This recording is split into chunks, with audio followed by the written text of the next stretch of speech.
नमस्कार, स्वागत है आप सभी का। आपके साथ मैं हूं स्वप्निल। भरतपुर से इस वक्त की सबसे बड़ी खबर। किरोड़ी बैसला ने बड़ा ऐलान किया है। 1 नवंबर तक के लिए गुर्जर आंदोलन को स्थगित किया गया है। 1 नवंबर को गुर्जर समाज ट्रैक पर बैठ जाएगा। गुर्जर समाज ने सरकार को 1 नवंबर तक का वक्त दिया है। दूसरे शब्दों में कहें तो एक तरह से अल्टीमेटम दिया है कि 1 नवंबर तक मांगे पूरी करो, नहीं तो गुर्जर समाज ट्रैक पर बैठेगा और महा आंदोलन की शुरुआत कर देगा। 1 नवंबर के बाद महापंचायत होगी और उस बार महापंचायत स्थगित नहीं होगी। तो सरकार ने राहत की सांस जरूर ली है इस अपडेट से, लेकिन अब एक एक पल सरकार के लिए बेहद कीमती। देखना होगा क्या 1 नवंबर तक कोई हल निकल पाता है।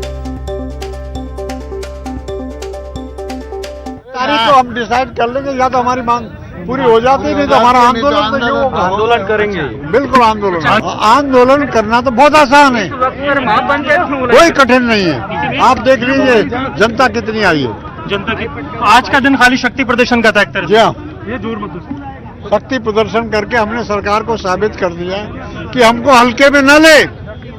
आपने मुख्यमंत्री को भी संदेश दिया, यहाँ संदेश दे दिया। मेरी अनुरोध है कि हमारी मांगों को पूरी करे। ये संदेश है कि आज जो जनता इतनी है, इनको पीलूपुरा पहुंचने में 20 मिनट लगती है। 20 मिनट में यहाँ केवल 20 मिनट लगती है पीलूपुरा पहुंचने में।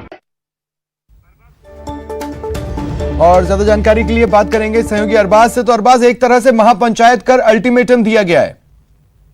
जी बिल्कुल। देखिए, एक बड़ा शक्ति प्रदर्शन इसको कर्नल किरोड़ी सिंह बैसला ने कहा है। उन्होंने कहा है कि सरकार को हम चेताना चाहते थे कि आप देख लीजिए कितने युवा हैं, कितने लोग हैं और कितनी जल्दी समाज की आवाज पर वो इकट्ठे हैं। सबसे बड़ा सवाल जो बैकलॉग भर्तियां हैं, जिसका ऐलान सरकार ने अपने विजन डॉक्यूमेंट में कहा था और बजट जो चुनाव घोषणा पत्र है उसमें भी कहा था, उसके बावजूद उसको लीगल डॉक्यूमेंट बनाते वक्त उस डॉक्यूमेंट से गायब कर दिया गया, जिसमें ये ऐलान किया जाना था कि जो गुर्जर समाज को आरक्षण दिया गया है उसमें उन्हें उनका हक दिया जाएगा। फिलहाल के लिए जो संघर्ष समिति ने ये चेतावनी दी, उसके जो 3 बड़े कारण बताए, उनमें पहला कारण उन्होंने कोरोना काल को रखा है। कहा है कि हम ये संदेश नहीं देना चाहते कि जिसकी वजह से जो हालात हैं वो ऐसे पैदा हों और समाज के लोगों को उसका नुकसान हो। दूसरी बड़ी चीज, एक फसल की बुआई का वक्त है, क्योंकि अभी 14 से 15 दिन जो फसल है उसकी बुआई की जाएगी। ऐसे में नुकसान समाज के लोगों को होगा। और तीसरा बड़ा कारण कि सरकार को वक्त देना जरूरी है। कल को ये नहीं कहा जाए कि बड़ा आंदोलन होने से पहले हमने वक्त नहीं दिया। वहीं पर जो कर्नल किरोड़ी सिंह बैसला है, उनसे हमारी अभी जो खास बातचीत हुई है उसमें उन्होंने एक्सक्लूसिवली कहा है कि देखिए, हम लगातार राब्ते में हैं। कोरोना काल से पहले भी बात की गई थी, अब भी बात की जा रही है और हर बार संतोषजनक जवाब जो है समाज के लिए नहीं दिया जा रहा है। इन हालात के अंदर हमें कड़ा फैसला लेना ही पड़ रहा है। और फैसले के साथ साथ बड़ी चीज ये है कि सरकार को हम पर्याप्त वक्त दे रहे हैं।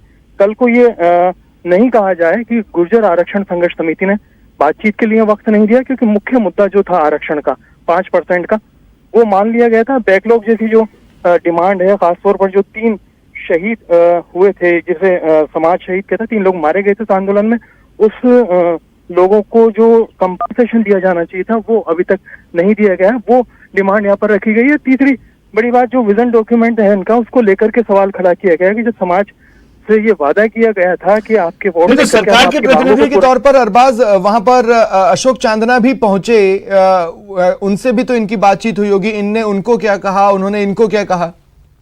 देखिए, सरकार से जो दूरी रही बातचीत की संघर्ष समिति से, सरकार की दूरी करीब करीब 12 किलोमीटर रही, क्योंकि 12 किलोमीटर दूर अशोक चांदना यहाँ से जो है पीलूपुरा गांव से पहले ही बयाना में थे। उसके आगे वो नहीं बढ़े, क्योंकि उनको शायद ये इशारा यहाँ से कर दिया गया था कि आप यहाँ ना आए, क्योंकि समाज के युवा काफी आक्रोशित है, बात बनने के बजाय बिगड़ सकती है। फिलहाल समाज के जो युवा हैं वो आंदोलन की बात कर हुए थे, जबकि जो समाज के जिम्मेदार लोग हैं, बुजुर्ग हैं, उन्होंने कहा कि जब तक फसल की बुआई नहीं हो जाए तो आर्थिक रूप से समाज भी टूट जाएगा। और जो वक्त है काम करने का, क्योंकि दिवाली सर पर है, ऐसी स्थिति में पहले अपना काम निपटा लिया जाए, उसके बाद फुर्सत से ऐसा आंदोलन किया जाए जिसका इम्पैक्ट सरकार के ऊपर भी और दूसरे लोगों पर भी। जो विजय बैसला है फिलहाल इस पूरे आंदोलन की कमान संभाले, उनसे जब हमने बातचीत की, उनका कहना है कि सुबह 6 बजे से पूरा राजस्थान 1 नवंबर से बंद कर दिया जाएगा, चाहे वो पटरी से हो चाहे रोड से हो, उसकी जिम्मेदारी सरकार की होगी। फिलहाल देखने वाली बात ये होगी कि जो सरकार से इनकी बातचीत कर रही थी और इन 14 दिन के दौरान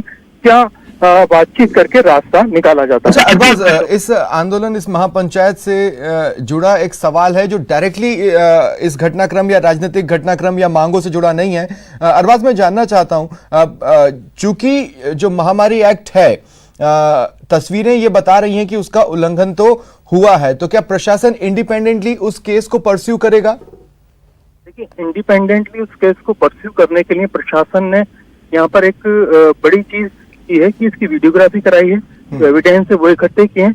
इसका फैसला जो है अंतिम सरकार करेगी, क्योंकि इस मसले को बना करके तैयार करके भेज दिया जाए। क्योंकि देखिए, आप तमाम लोगों पर एक ही कानून अमल में ला सकते हैं। जब जयपुर में कहीं कोई मजमा जमा होता है तो उससे ज्यादा भीड़ होती है तो उसके ऊपर कानूनी कार्रवाई होती है। तो यहाँ पर अगर 5000 से ज्यादा का मजमा जमा हुआ है तो सवाल तो खड़ा होगा ही कि जो कानून बनाया गया है उसकी पालना सब क्यों नहीं कर रहे हैं, और जो नहीं कर रहे हैं उनके ऊपर कार्रवाई क्यों नहीं हो रही है। फिलहाल जो स्थानीय प्रशासन है, जिला मजिस्ट्रेट है, उन तमाम लोगों ने अपनी अपनी बात कह दी है। आज एक नोटिफिकेशन बाकायदा पब्लिकली जिसको रिलीज किया गया अखबारों में, उसमें कहा गया था कि जो दोनों एक्ट है, चाहे नेशनल डिजास्टर मैनेजमेंट एक्ट हो चाहे राज्य का जो महामारी अध्यादेश हो 2020 हो, इन दोनों के तहत 100 से ज्यादा की भीड़ नहीं हो सकती। 100 की भीड़ भी कलेक्टर की इजाजत से अंडरटेकिंग देने के बाद में हो सकती है। ना तो यहाँ अंडरटेकिंग दी गई, ना इजाजत ली गई, और भीड़ 5000 के पार थी। शुक्रिया तमाम जानकारी के लिए।